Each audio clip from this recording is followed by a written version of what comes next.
Okay, so I'm taking the opportunity to change my belt because I don't know when it was changed. So all I've done so far is taken off the airbox, which is two 10mm screws there. And I have, I might take this out altogether because it's not connected to anything and it's in the way. And I've taken the snorkel off the air feed for the alternator, just to give me a bit better access. But now I've got to get to the tensioner, which is that one there, and loosen that. So I'm probably going to need two hands for that. I'm going to try and find a way of mounting the camera.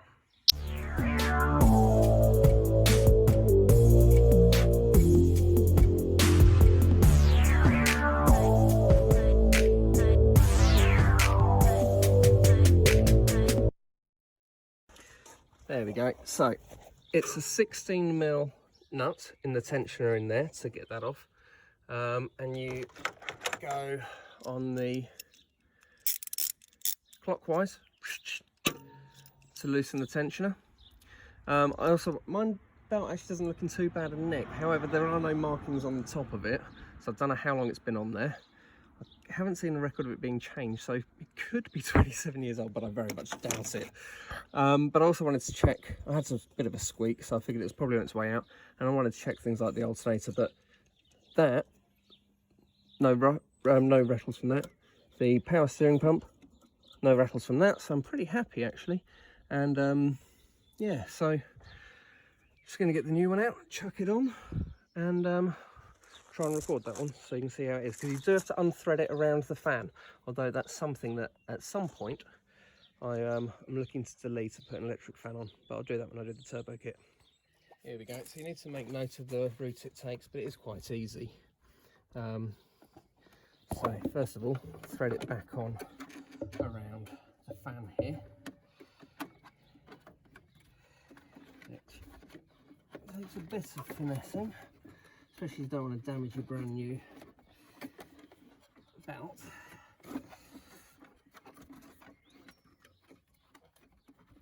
Come on, go on. There we go.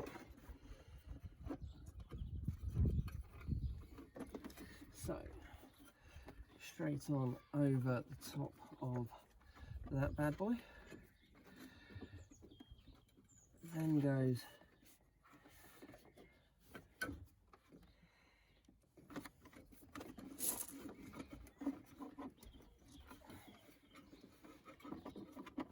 I'm still stuck under the fan. There we go.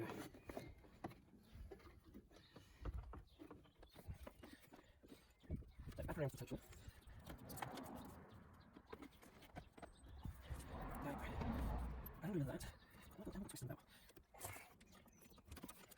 one. No, over there. Then. Okay. There.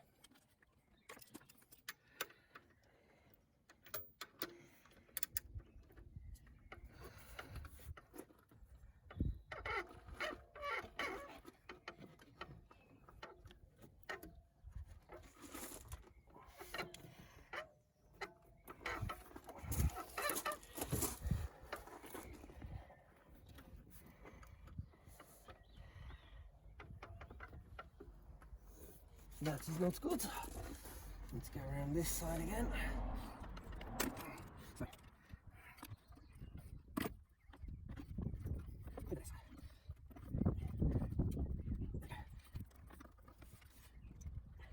Where's that shot? Of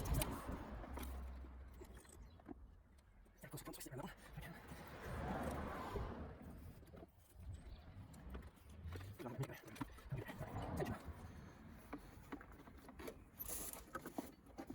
Give it the old reach around.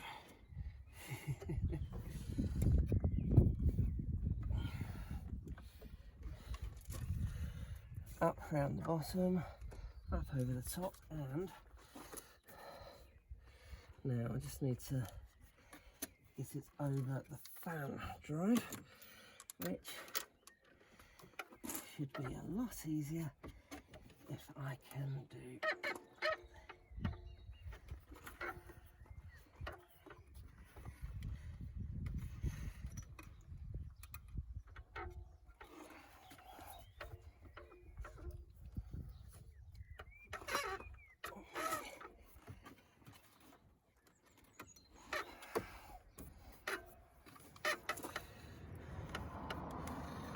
better to hook it over the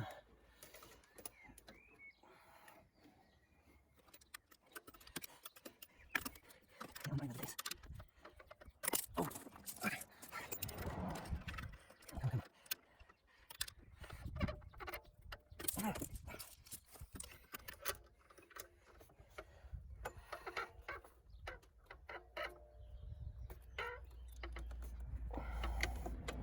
Hey.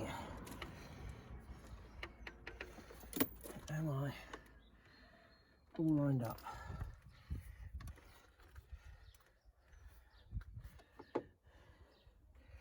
Certainly am around the bottom.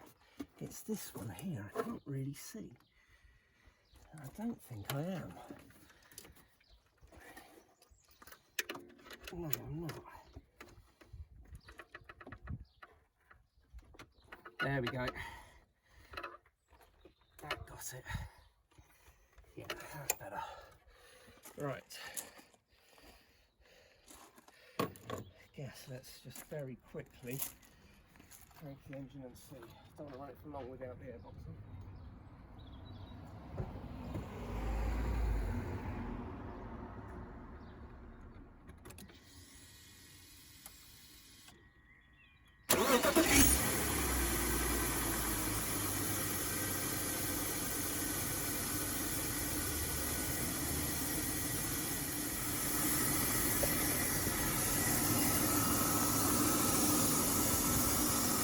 Right, let's start putting it back together again. Let's turn that off before.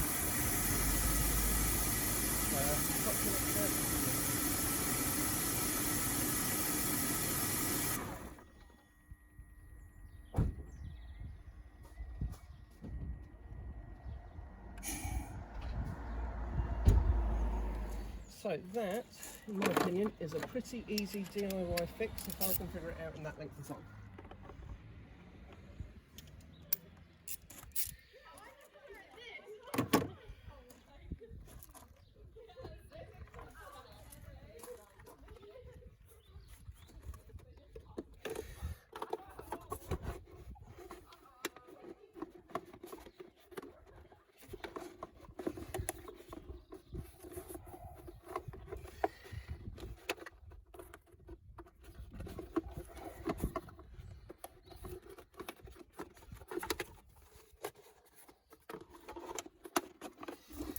Go. This goes over here. That goes over there. And you know what? It's in such horrible condition, that clamp.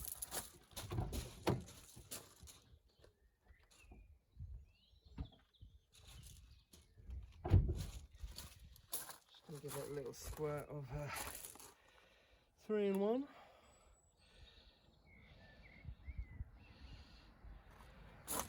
Just try and keep it alive.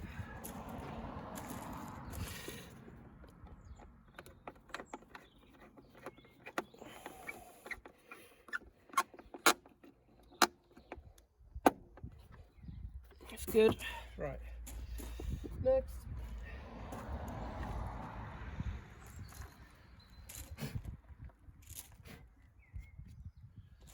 So, what have we got? We've got an airbox that goes on something like that. So, there we go. I've got this down here. That's up there.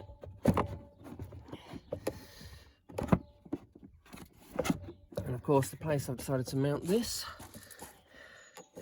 it's kind of in the way. So let's see. I'm leaving the bracket on that the old horn horn was attached to, because it turns out it's quite a good camera mount. But I've saved a kilo by removing a redundant siren that wasn't even attached.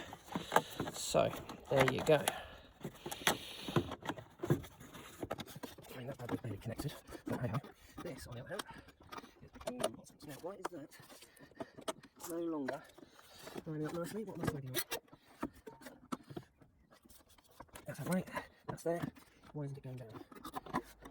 There's a little rubber band at the bottom. Got it. Found it. It's on. It's on. Come on.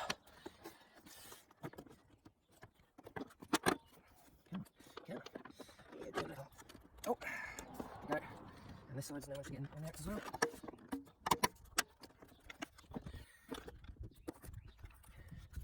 Wrestling. Why aren't you lining up? What's wrong with you? Gotta go. Oh, I'm putting on a weird angle. There we go. That's good. Right. 2 10mm bolts to go back on. Just down here.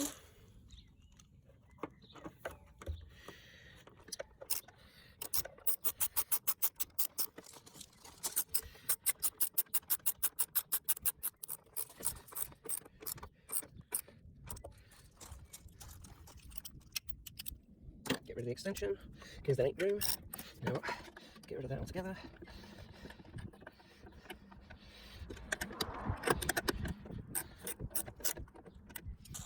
Good stuff. I doubt there's a torque setting for this, and if it would, it would be next to nothing anyway, so I think I'm just going to do it nice and tight. Here's the answer.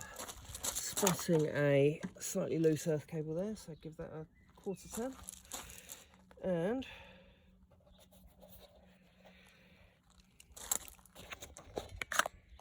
there we go. Engine back together. Camera mount off. Alright, let's give this another tick over and just make sure before we put all the tools away, because you know it's sod's law.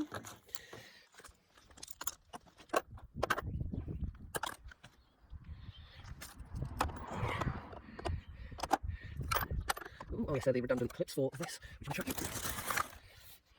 There we go. Bit of 3-in-1 just to keep things smooth. And my cat's diabetes medicine alarm is going to go off in a minute, so I've got to wrap this up. Pick up the boy from Scouts as well. But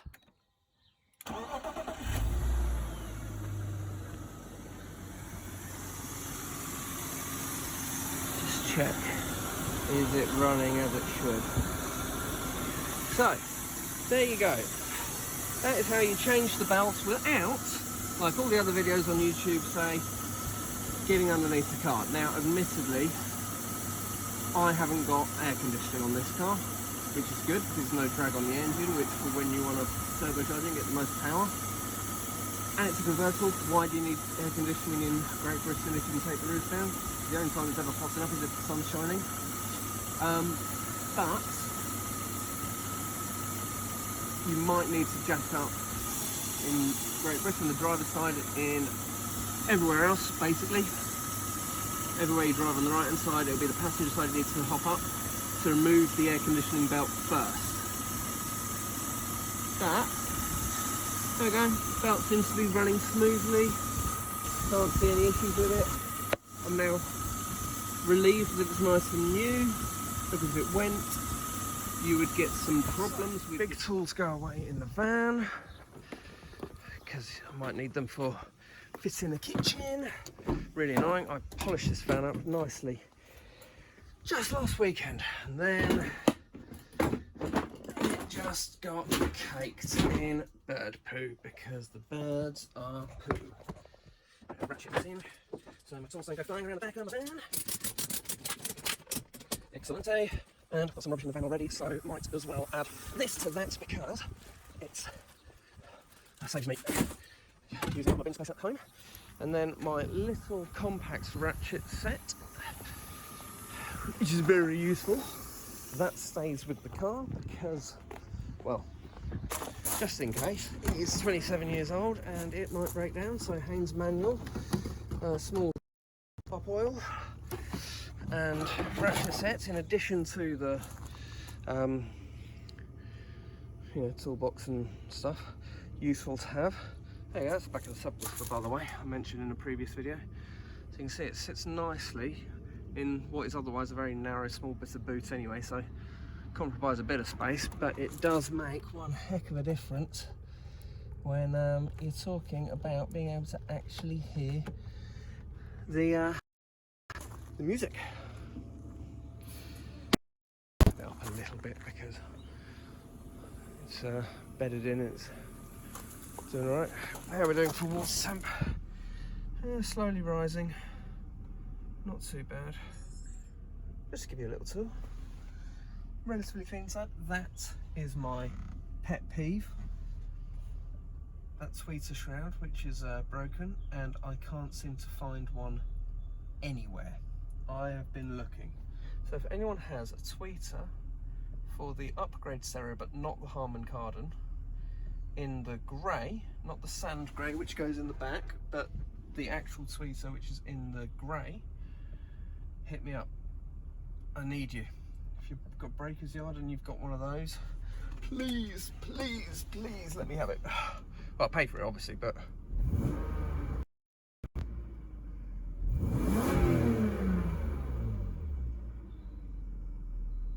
no squeaks coming from the bout, which is a good sign. Just go up front and check.